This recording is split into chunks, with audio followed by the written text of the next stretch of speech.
Our cover story tonight comes from China. After shutting its borders more than a month ago, China is opening up again, but only for those who take Chinese vaccines. Beijing has come up with two sets of rules. Those who take Chinese vaccines will be given quote-unquote conveniences. Those who don't will have to fill up more forms, go through tests, and once you land in China, spend up to 3 weeks in a quarantine. Even if you have been vaccinated by a non-Chinese shot, you'll have to go through this procedure. This is China's vaccine nationalism for you. It's discrimination.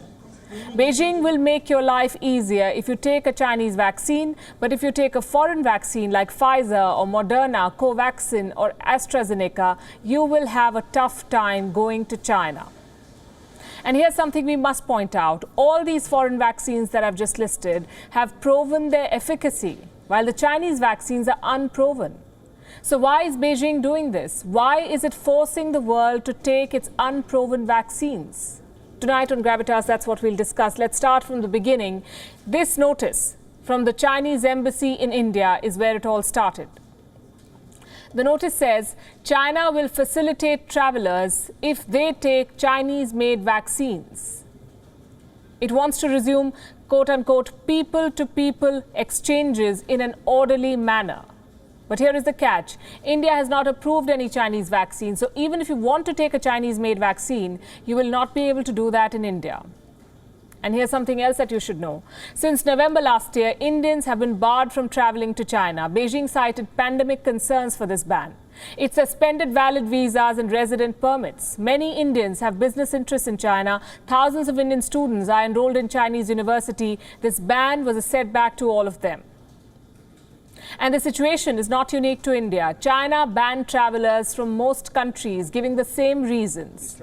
And now Chinese embassies have issued similar notices to 20 countries. Take the Chinese jab and enter China more easily.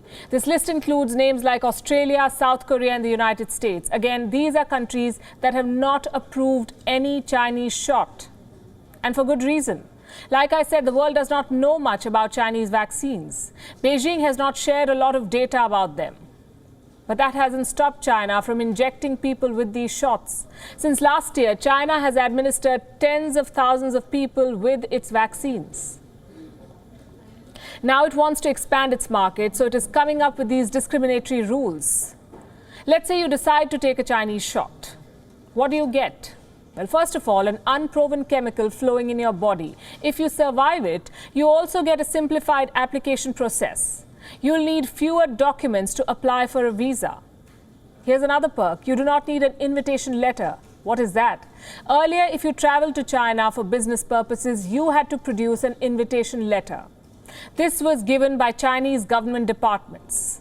Now it may not be needed, only if you have a Chinese vaccine. A statement issued in Germany suggested that the requirement will be waived off if you take a Chinese shot.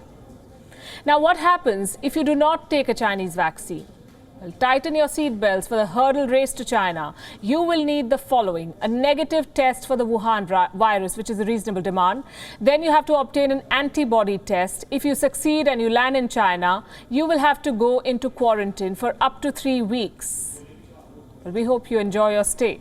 This is China for you, using its position as a dominant economic power to force its vaccines on the world.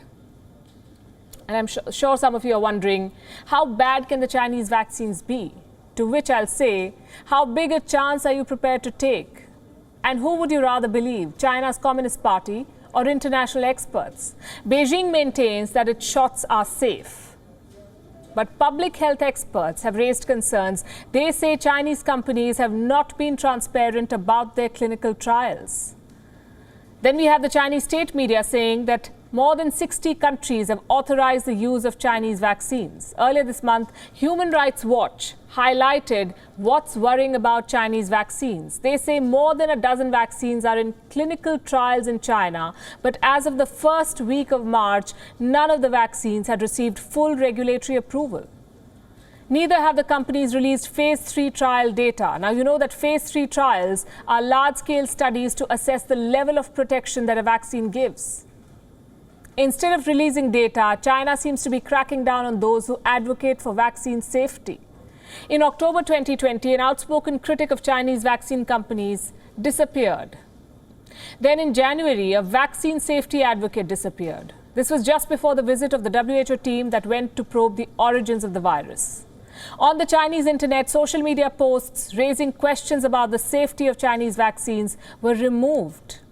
At the same time, the Chinese press has aggressively tried to discredit Western vaccines. State-owned publications like the People's Daily and Global Times have accused Western media of downplaying deaths allegedly caused by the Pfizer vaccine. And we must specify here, there is no evidence so far linking the deaths to the vaccine. A prominent Chinese journalist was caught sharing unverified reports on the Pfizer shot. She claimed that 10 people died after taking the Pfizer vaccine in Germany. Later, the same tweet was amplified by Zhao Lijian, the spokesperson of the Chinese Ministry of Foreign Affairs, better known around the world as China's wolf warrior-in-chief.